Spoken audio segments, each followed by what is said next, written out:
everybody. Hi, everyone.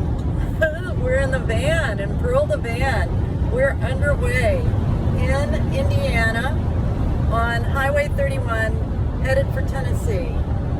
And we're going to try to do little bits of tape along the way to be part of our update for November. So happy almost November by the time you see this. Right now we're coming through sun-drenched morning, Sunday morning. We've just been in Gary's hometown. South Bend, Indiana. Yes. It was quite wonderful, actually, to be there. I haven't been there in probably 25 or 30 years, and sometimes it's just good to go back to where it all began. Yeah, and in the process, of course, we hang out with each other and we talk. And we came up with an idea that for this month's investigation, which kind of goes with uncertainty and disruption, which are things we've been talking about the past couple of months. Uncertainty and disruption just happen in lives. They happen in trees' lives. They happen in slugs' lives. They just happen. Oh, yeah. Yeah, if you're on this earth, you're going to get disrupted now and then. Right. And so we've been thinking also about movement, because that's what we've been doing here in these past few days. We've been moving on this road trip to go down to Georgia and see my mom, among other things. Yeah, and so right now we're about to pass, I'm just going to show you, you may have seen this in your neighborhood recently, but we're passing some beautiful trees that are in full color right now. And that's its own movement, right? Well, leaves falling off and going from up high to down to the ground, I guess that's kind of a movement, and certainly the movement of creatures that chlorophyll. hang out in the trees, the birds. This is bird migration season right now, and that's a phenomenal thing that we still don't fully understand. I mean, think of all the millions and millions of birds that are, at least in North America, heading south. The Arctic tern flying 8,000 miles non-stop to New Zealand. That's pretty amazing. Nobody knows exactly how they managed to spell out the calories for that kind of exertion. But yeah, and caribou migrating, bison used to migrate, and of course the people who depended on them for food migrated with them. And the whales migrate. Sure. I was just thinking of the chlorophyll moving through how the changes happen in movement inside the trees. Yeah, so it's a short trip, and it's definitely a movement. It is a movement, and so that's what we've been thinking about. We'll be talking about that more when we get to other places that we can show you. Is that Yes, good? we will. All right, see you at the next stop. Bye. Bye. Hey again, everybody. Hey, we stopped moving. Yeah, but we moved to get here. We are on my mom and my daughter's college campus in Decatur, Georgia. Yeah, how cool is that? Your mom graduated in 1955, if Yeah. I remember correctly. And my daughter in 2008. Yeah, so here we are on Agnes Scott College. You can kind of see, well, there's cars and there's a building. So here we are. Decatur, Georgia. Decatur, Kind of Georgia. like All women's Atlanta. school. Yeah. Yeah. Beautiful place. Yeah, and so, there's movement all over the place. What is this movement stuff, and what does it mean in the natural world? Everything is in motion, essentially. We're all moving through the seasons right now. We've got traffic moving past us. The young women that we see on campus are moving.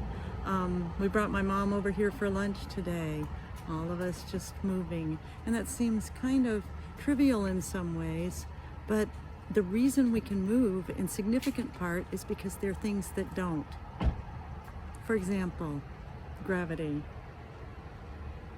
kind of moves. It moves us if we're not being held to the ground. And it holds things in orbit, so their movement is predictable. Right, but then there is the ground that we stand on.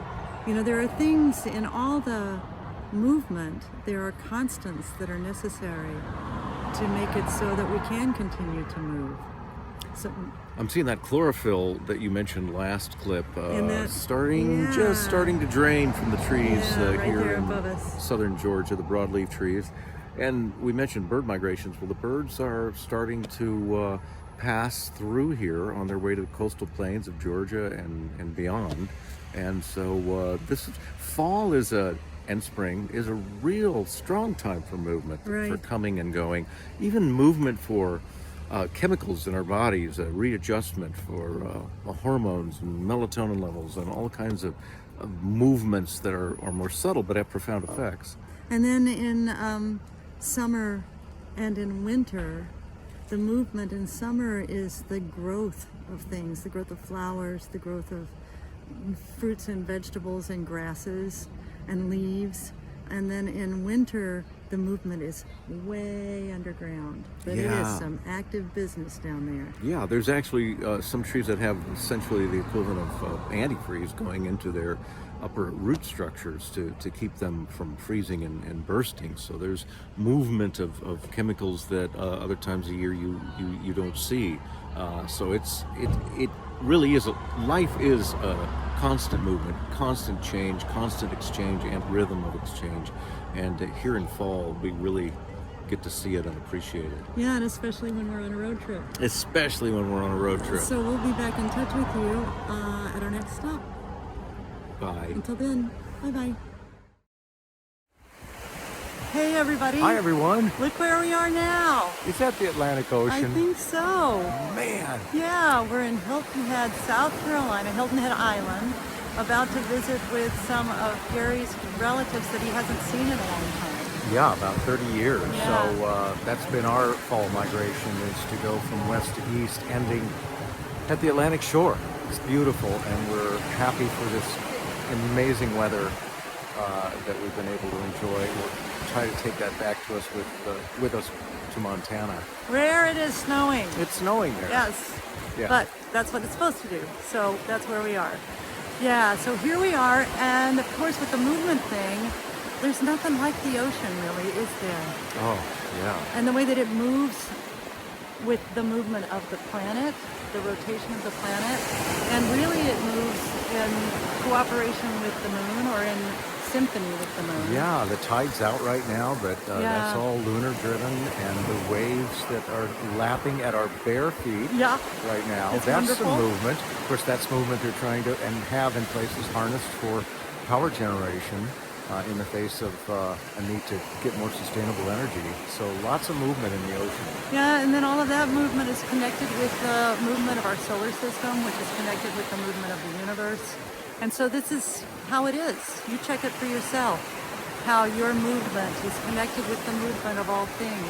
Yeah, In some ways. The spin of the earth, creating the winds, the currents that are going from south to north, north to south, and the fish that migrate along with those currents. Yeah, that's all universal stuff. It's just fantastic. And then, of course, gravity, which we keep bringing up, which affects our movement and is also something we can rely on. But we can rely on these tides. You know, we can rely on movement that is reliable, like the seasons. Believe it or not, this is toward the end of October in Hilton Head, South Yeah, Carolina. movement is really comforting. A lot of it, not all of Yeah. it, but it's a familiar song that gets sung in every season of our lives. That's right, and it happens in significant part because there are things we can rely on. So both things are going on. The other thing that might be worth mentioning, maybe it'll come up next time, is the way that we move with each other socially. So maybe give that a look. Watch the way you change your behavior or your interactions based on the signals you get from other people. That's a kind of movement. And those can be good habits and they can be bad habits. We're talking less about habits here in the natural world and more about just moving because that's the thing you do.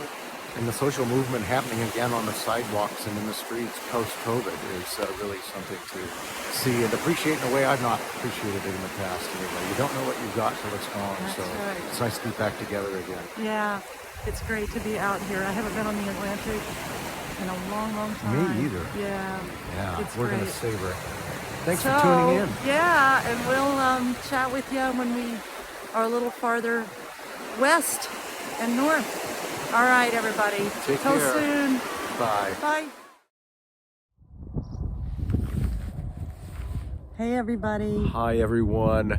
We're here on our last leg. Huh? Yeah, we're about to close the loop. We're on the beautiful, beautiful high plains of northeast New Mexico, heading north back to Montana. Yep, that's where we're going. Ooh. So we've been moving, and we've been talking about movement here and thinking about movement. One of the things we wrote about in the Full Ecology book was Marcia Bjornrud's work on geologic time. Her book's called Timefulness, and that's a quality of movement that is oh so slow. Yes, we're standing in a former active volcanic area, and so the topography was created by the spewing of movement of the interior of the Earth to the exterior. That's a kind of movement as well, I guess. Yeah, and the thing that's so cool about all of this that we mentioned last time is that even that movement is possible because of the things that are constant. Because of gravity, because of the gravitational pulls really between the sun and all of its planets. Yeah, and it makes me think, standing here on the high plains with the wonderful native grasses still looking pretty good. This is what, of course, drew the millions of bison down south along the Great Plains east of the Rockies every year, so they could spend the winter and access graves fairly easily. So this is another situation where the Earth itself, by virtue of the qualities it produces, draws movement to it, and that's true of a lot of migratory species. Yep. And right now we've got dew on the grasses that, of course, are going dormant. Yeah. So the cycle turns and turns and turns. And on we go back to Montana to see what winter holds, as each of you will. On the 8th of November, we'll be doing our deep dive. And so diving a little deeper into this dance between what moves and changes and what stays the same. Yeah, and so thanks for joining us on this journey. We look forward to hopefully seeing you on the deep dive. We've got some ideas of conversations we'd love to have with you. Yeah, and also, if you haven't subscribed to our newsletter, please do. There'll be one coming out on the 1st of November.